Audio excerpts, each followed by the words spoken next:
Olympus Mons, 3 times the height of Everest. Olympus Mons, 50 times the volume of Mauna Loa, Earth's biggest volcano. Olympus Mons, greatest volcano in the solar system. These cliffs alone tower 6 kilometers. From the surrounding terrain, Olympus Mons rises 25 kilometers. The base is as wide as the state of Colorado. This is the Red Planet, and despite a chain of enormous volcanoes to the east, the supreme feature remains Olympus Mons.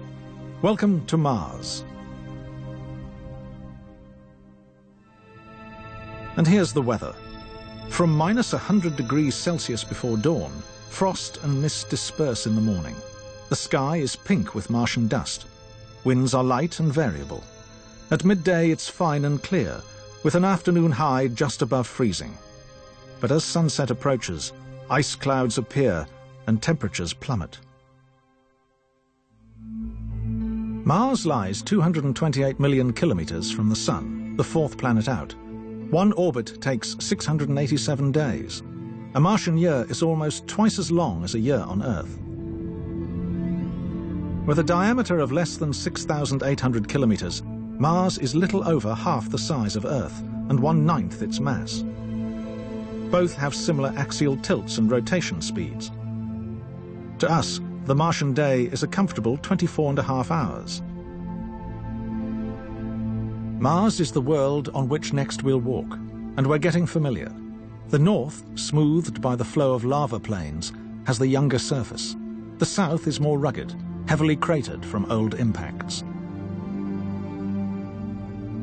Roughly marking this divide is the Great Rift of Mariner Valley. It would stretch coast to coast across the United States, the largest geological fault in the solar system. Approaching again from the south, we turn west for a sweep down the valley. At a maximum 7 kilometers deep and 600 wide, this is the grandest Grand Canyon.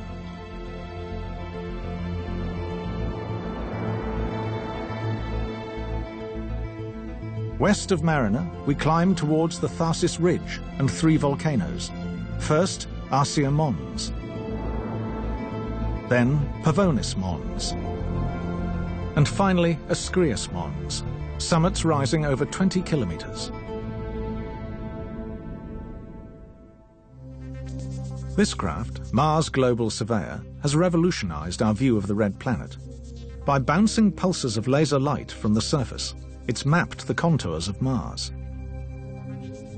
Here in false color, red and white indicate highlands. Lowlands are in green and blue. The deepest blue represents the deepest depressions. The very deepest is the imprint of a huge impact. Hellas, whose basin floor is 5 kilometers deep.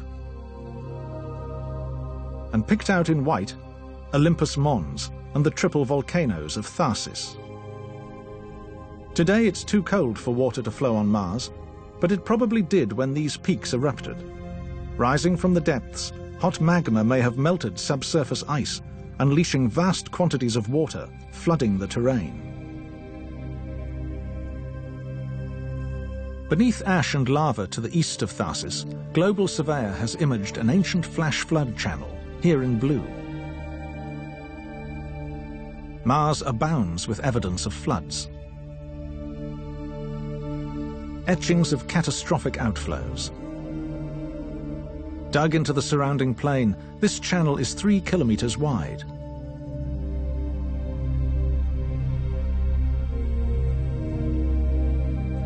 Compared with the arid planet of today, early Mars may have been warmer and wetter. A great sea, called Oceanus Borealis, could have filled much of the northern hemisphere.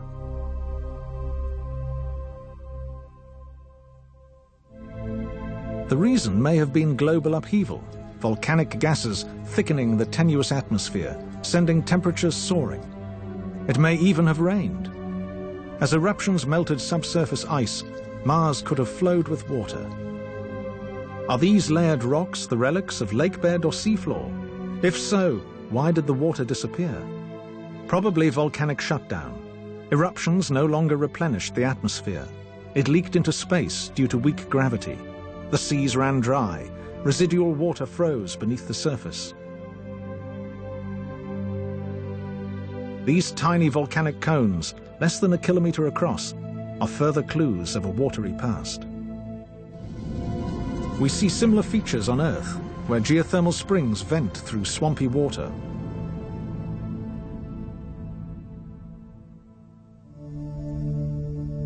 Mars today is a freezing waste.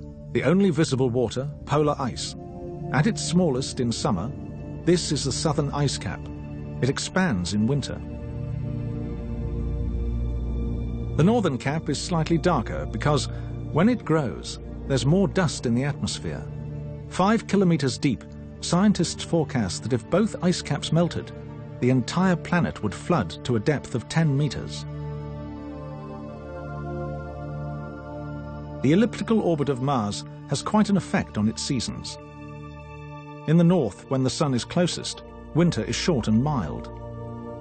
Summer, when the sun is farthest, is long and cool. The north has moderate seasons. In the south, they're more extreme. When the sun is more distant, southern winters are long and bitterly cold. Southern summers are short and relatively warm when the sun is closest. Most of Mars is a dusty desert, red due to the iron oxide. These are trails of dust devils, whirlwinds whipped from particles, finer even than talcum powder.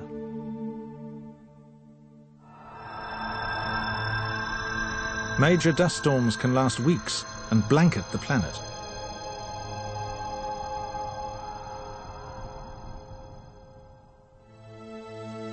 Since life depends on it, evidence of water remains the great quest on Mars. Here, grooves run down the slopes of a great valley. They're recent clues, possibly of short-lived cascades, released from an exposed layer of rock just beneath the cliff top.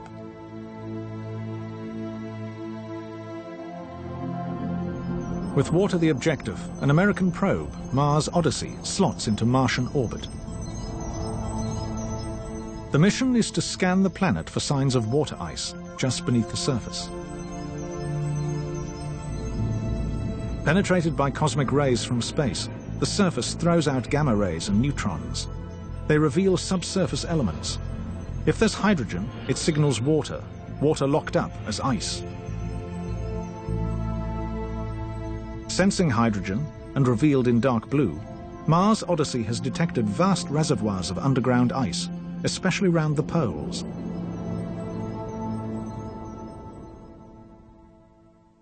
In 2003, a new phase of Martian exploration.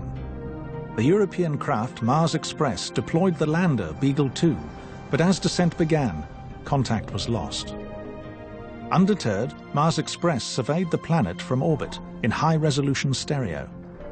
A plateau rising 3,000 meters. A crater 55 kilometers wide. Top shot of a volcanic summit. Hard on the heels of Mars Express, the Americans successfully landed Spirit, the first of 2 rovers. It may look unremarkable, but this is the real surface of Mars. Did water once flow here? And if so, was there life? After 68 days, Spirit reached this crater. It's 200 meters wide, rocky, sandy, and windblown. 3 weeks after Spirit, on the other side of Mars, the lander Opportunity rolled into this crater. It was a bullseye. At this site, Opportunity confirmed there had once been water. And at this crater, Opportunity found exposed dark rock that may have clues to the distant past. The rovers did well, but a new sort of lander is needed. It must be intelligent and highly mobile. It must return Martian samples to Earth. Eventually, of course, humans will do the collecting on this planet of the god of war.